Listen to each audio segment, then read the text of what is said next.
Hello everyone, so this is lesson 7.1, DHCP version 4 concepts. By end of lesson 1, you should be able to explain how DHCP version 4 operates in a small to medium-sized business network.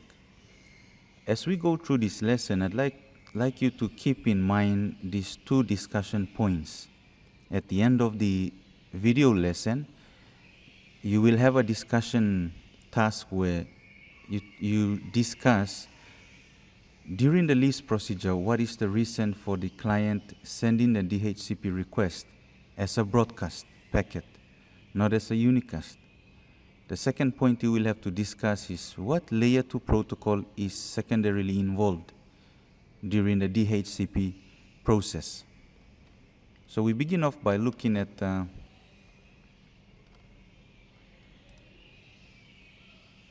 DHCP version for server and client. Now, DHCP version 4 assigns IPv4 addresses and other network config information dynamically. The keyword there is dynamically. Okay, so you do this only once, and the server has to do the rest of assigning IP addresses for you, as opposed to manually or statically assigning IP addresses. Now, because desktop clients typically make up the bulk of network nodes, DHCP version 4 is an extremely useful and time-saving tool for network administrators. There are two scenarios that this can be implemented.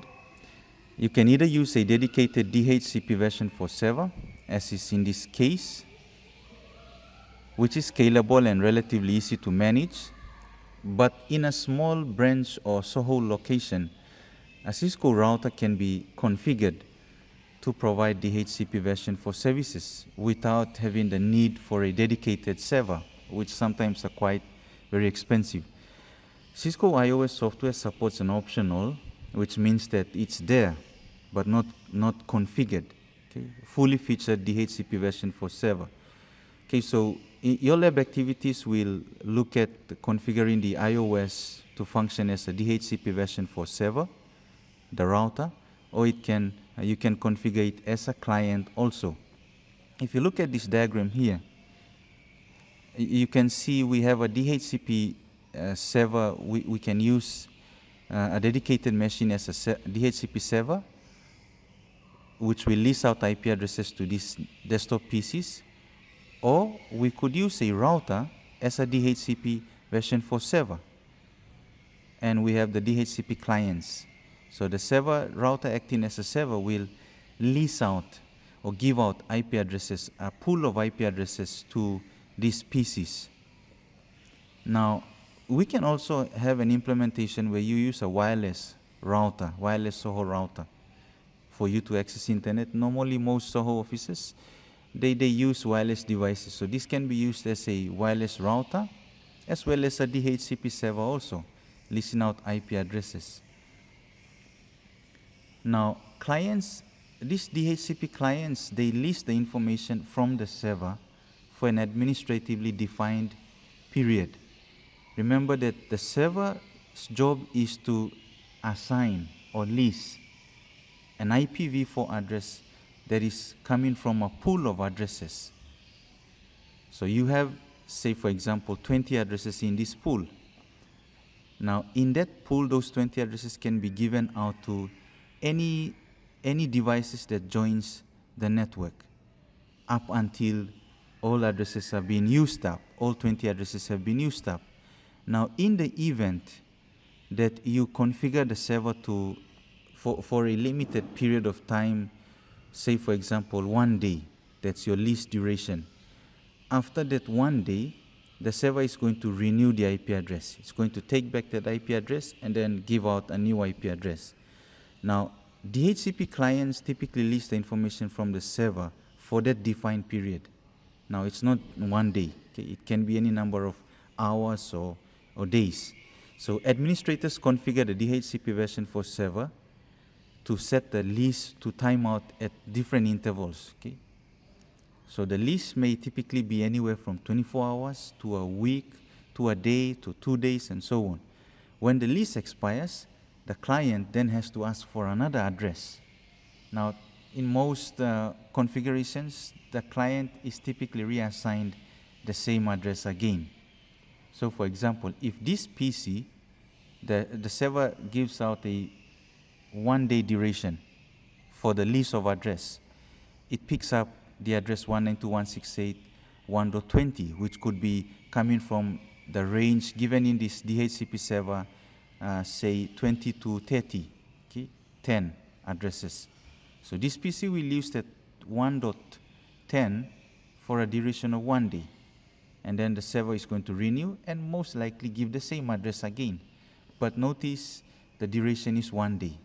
If you've configured your DHCP server for, say for example, to renew a new IP address, it will request for an IP address. Or if you go to the client machine and you type DHCP renew, IP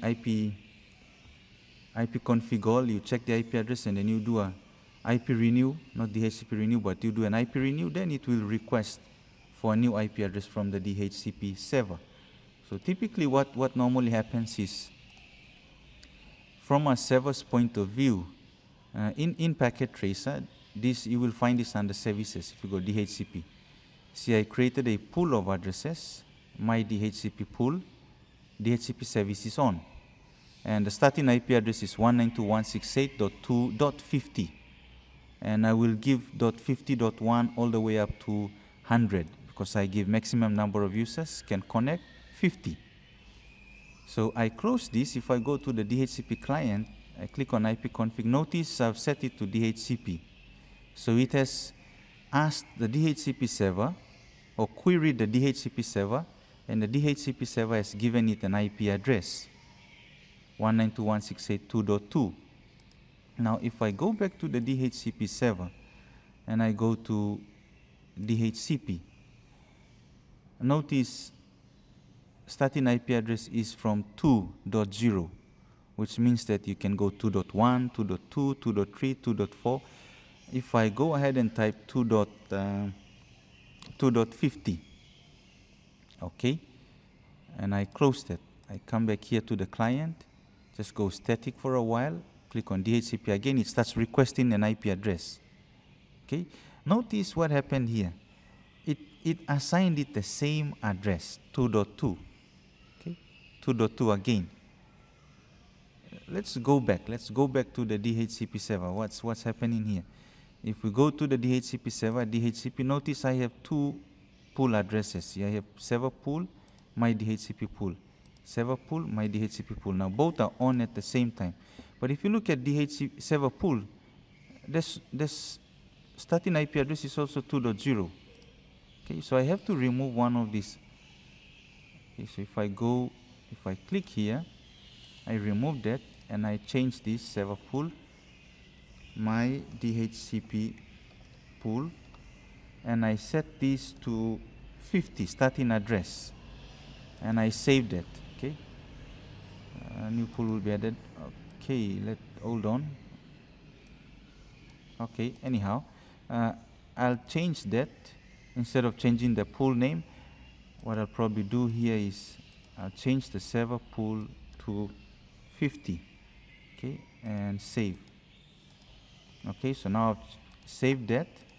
I go back here to the client, static DHCP, it starts requesting again, and there you are, 2.50. Okay, so it's picked up an IP address as a client, DHCP client. It's picked up an IP address from the DHCP server. You see? So you can set this. You can do this in Packet Tracer to see how this works out. During your lab, instead of using a dedicated DHCP server like this, we're going to use a router instead. Configure it both as a DHCP server, leasing out or giving out IP addresses, or as a client, requesting for a server to receive an IP address dynamically. Now, if I click on the wireless SOHO router, I go to GUI, you see automatic configuration, DHCP.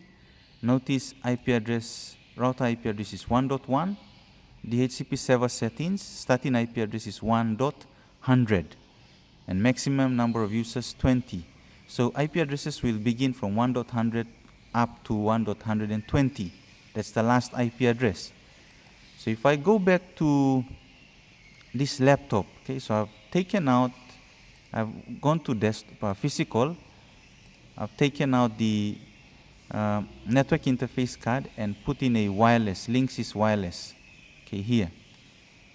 And what I've done is I've gone to desktop, ipconfig, DHCP.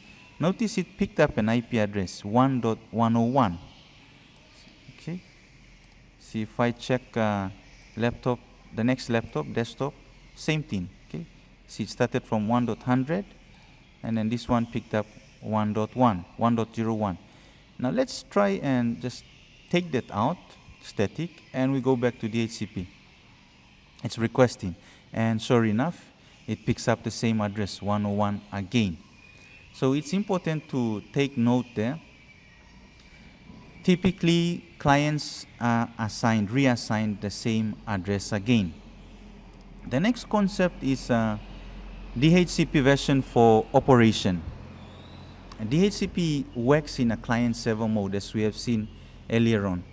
When a client communicates with a DHCPv4 server, the server assigns or leases an IPv4 address to that client. The client connects to the network with that leased IPv4 address until the lease expires. The client must contact the DHCP server periodically to extend the lease. We will see how this happens through a 4-step process. This lease mechanism ensures that clients that move or power off do not keep the addresses that they no longer need. When the lease expires, the DHCP server returns the address to the pool where it can be reallocated as necessary. A good practical example of this is, now that you've accessed the Wi-Fi network, did you notice you never configured a static address? You just let the Wi-Fi do the configuration of the address. Okay? Sure enough, there is a DHCP server in the DW network that does that assigns the IP addresses dynamically without you having to do anything to your laptop or to your machine. Okay, so third thing is to look at the steps that are used to obtain an IP address in this lease. So when a client boots or otherwise wants to join a network, it takes a 4-step process to obtain a leased address. And the 4-step process is here. You have DHCP discover, DHCP offer, DHCP request, DHCP acknowledgement. Now, what I'd like to do here is think of these initials, DORA. Okay? DORA the Explorer, if that helps. DORA, D-O-R-A. So when you think DHCP leasing, think DORA, D-O-R-A. You see, it helps. It really helps to make this concept much more easier to understand and also recall when you're trying to go over this again. DORA. So what does DORA mean? D, DHCP discover. O, DHCP offer. R, DHCP request. A, DHCP acknowledgement. DORA, D-O-R-A. So in the first step, what happens? What happens in the first step? So step 1 is discovering, okay, DHCP discover. What happens in the discover process is that the client starts the process using a broadcast message. That broadcast message is a DHCP discover message. And it starts that broadcast message with its own MAC address to discover available DHCPv4 servers. So the client begins the process by sending out a discover, DHCP discover. Because the client has no valid IPv4 information during boot up or at boot up, it uses layer 2 and layer 3 broadcast addresses to communicate with the server. The purpose of the DHCP discover message, as I mentioned earlier, is to find a DHCP server or DHCPv4 server on the network. The next step, okay, what happens after DHCP discover? Okay, remember O, step number 2. DHCP offer.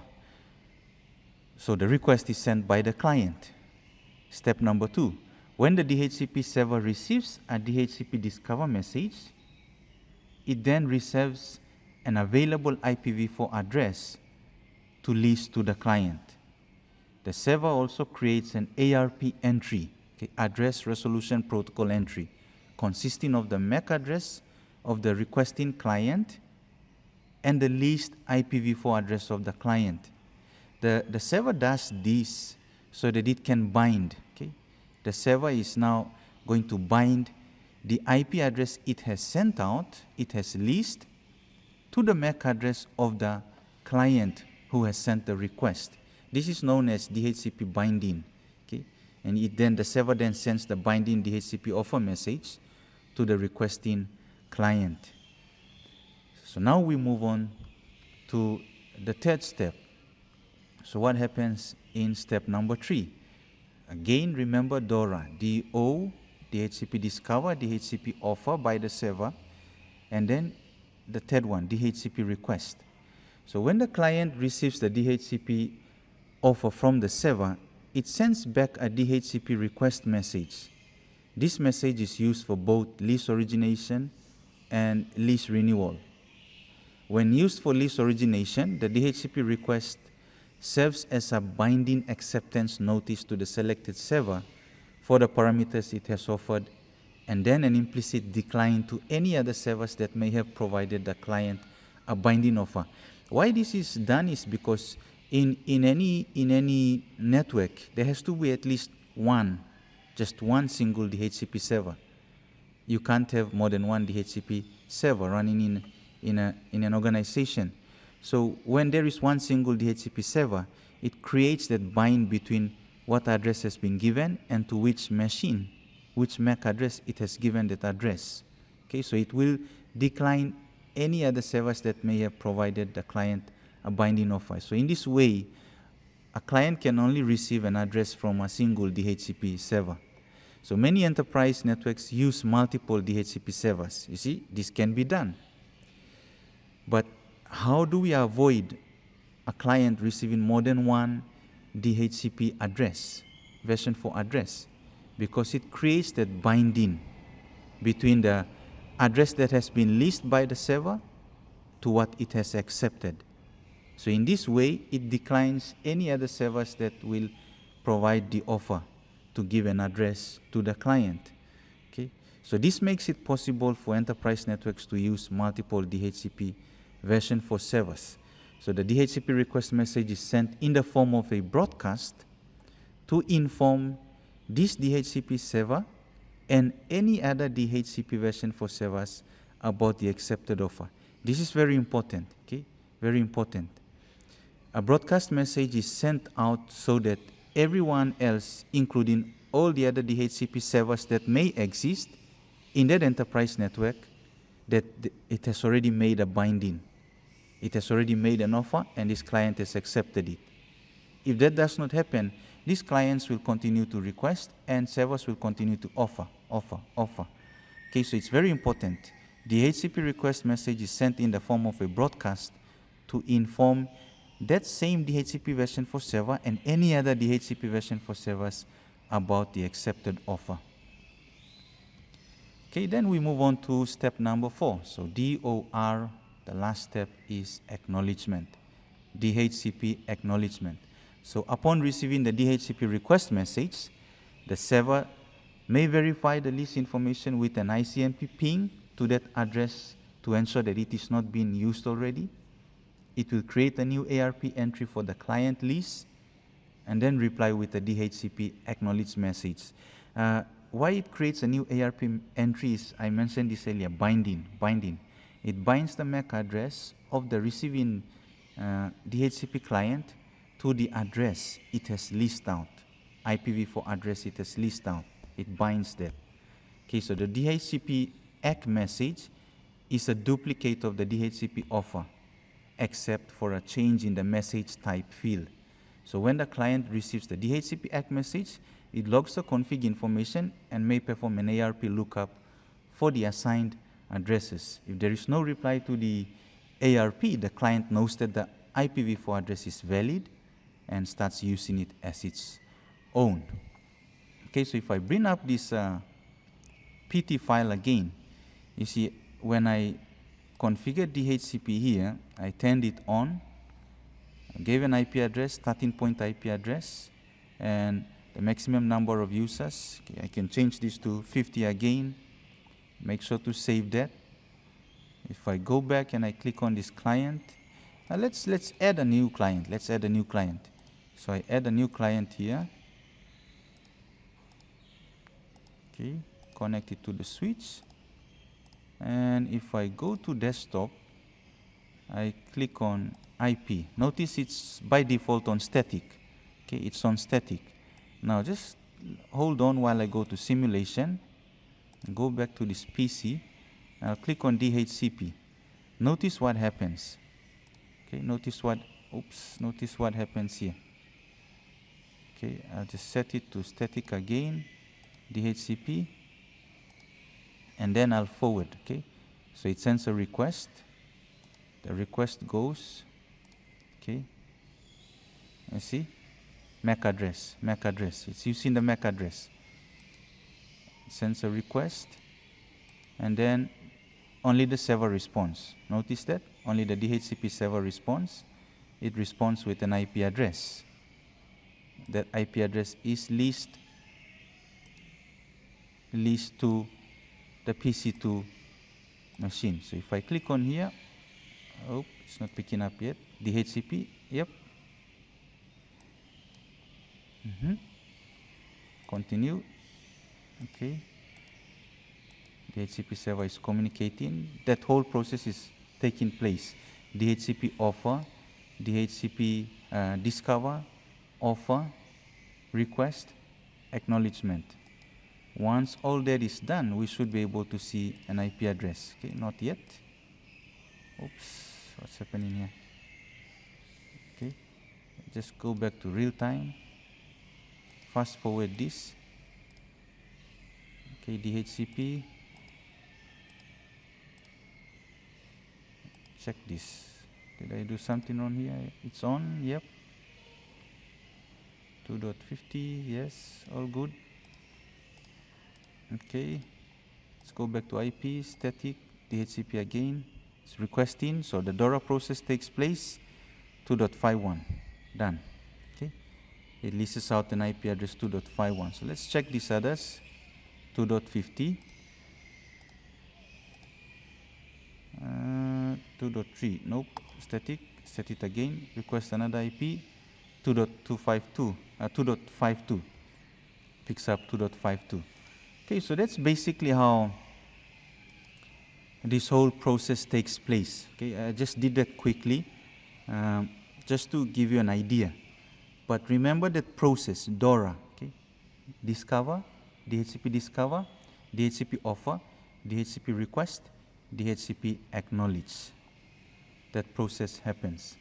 The last thing is the basic steps to renewing a lease.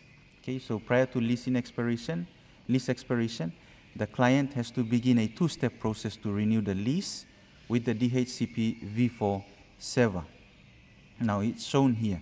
Okay, first of all, DHCP request. So before the lease expires, the client sends a DHCP request message directly to the DHCPv4 server that originally offered the IPv4 address.